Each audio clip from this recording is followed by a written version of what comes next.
Hello, my friend. This is Clyde. Good always attract a negative response.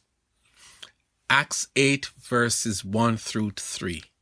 And Saul approved of their killing him.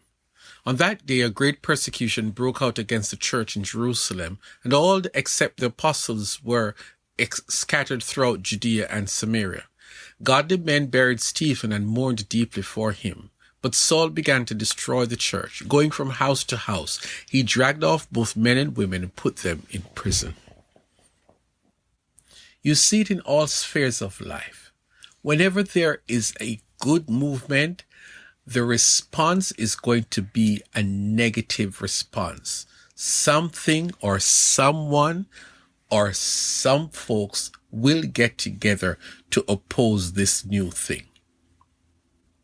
Today we have a text on the table, a text that speaks about the emergence of a practice in Jerusalem that the Bible calls a great persecution. This movement came on the scene in a militant and organized attack against the fledgling first century church in the holy ancient city of Jerusalem, the bedrock of Judaism. At the core of the leadership and participants of this movement were senior religious leaders, the top echelons of the civic and political leadership, and duly supported by rank and file devotees to the centuries-old religious practices. They engaged in a vigorous and dedicated program of defending what was the established religion, and would not sit by and carelessly allow Jerusalem to be swallowed up in this new sect that was hatched in an upper room in Jerusalem and that had gotten out of hand or has outgrown its birthplace the very first day of this thing that had started in Jerusalem. By the time the text was written, one of Jerusalem's finest religious leaders was present at one of the quickly convened court sessions, as they did not plan to conduct a fair trial, but to react in the jealousy that was high among the religious leaders. Gamaliel told his colleagues that day, "Men of Israel, consider carefully what you intend to do to these men. Some time ago, Theudas appeared, claiming to be somebody, and about 400 men rallied to him. He was killed. All his followers were dispersed, and it had all come to nothing. After him, Judas the Galilean appeared in the days of the census and led a band of people in revolt. He too was killed, and all his followers were scattered. Therefore, in the present case, I advise you, leave these men alone. Let them go. For if their purpose or activity is of human origin, it will fail. But if it is from God, you will not be able to stop these men. You will only find yourselves fighting against God." His speech persuaded them. They called the apostles in and had them flogged. Then they ordered them not to speak in the name of Jesus and let them go. What did they do?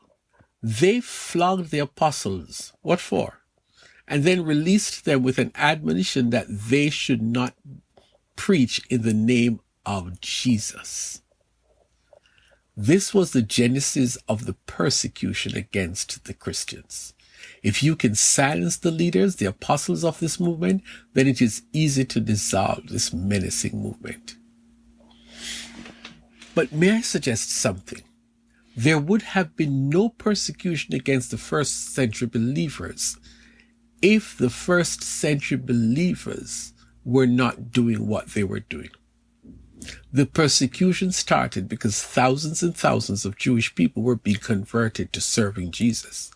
This new movement, that at first was considered a sect, was growing rapidly, and correspondingly, fewer and fewer people were left worshipping in the temple in Jerusalem. The absolutely first shot at a persecution was way back in the time when a lame man was miraculously healed through the ministry of Peter and John. That attracted crowds of people asking questions of this messianic figure who named Jesus, and simultaneously being converted to this new religious movement. The authorities were not happy and called Peter and John to verify the story.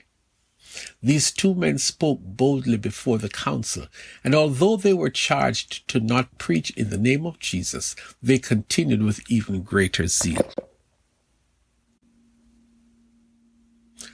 Then there was Stephen, who was only recently appointed as one of 7 elders in the church. We're talking about opposition, and here is a version of what happened to Stephen.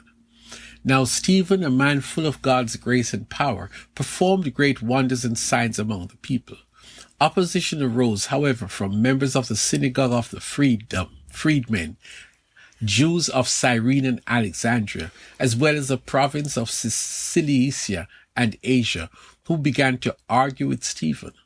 But they could not stand up against the wisdom the Spirit gave him as he spoke. The pattern was that the more the church grew, the greater the persecution, so that by the time we read of Saul as the main guy who is heading the cruel and vicious movement, the persecution was powerful and active. Followers were thrown in prison, some were beaten, some were killed, and typically the wrath of the religious and civic leaders of the city were unleashed as they were determined to destroy the group of believers. That is the purpose of persecution, to kill as many of these crazy fanatics and throw others in prison. The persecution then was organized by the Jewish leader, and the gospel was commissioned to be preached, and these new converts were actively sharing the gospel wherever they went. If you have been experiencing persecution, then know, my friend, that it is because you are serving God well and engaging in godly activities. The result? Those who hate the gospel will hate you, and they will make your life miserable. Child of God, don't back down, because you are on the winning side. If this message has meant anything to you, kindly share your thoughts with me at friendofclyde@gmail.com.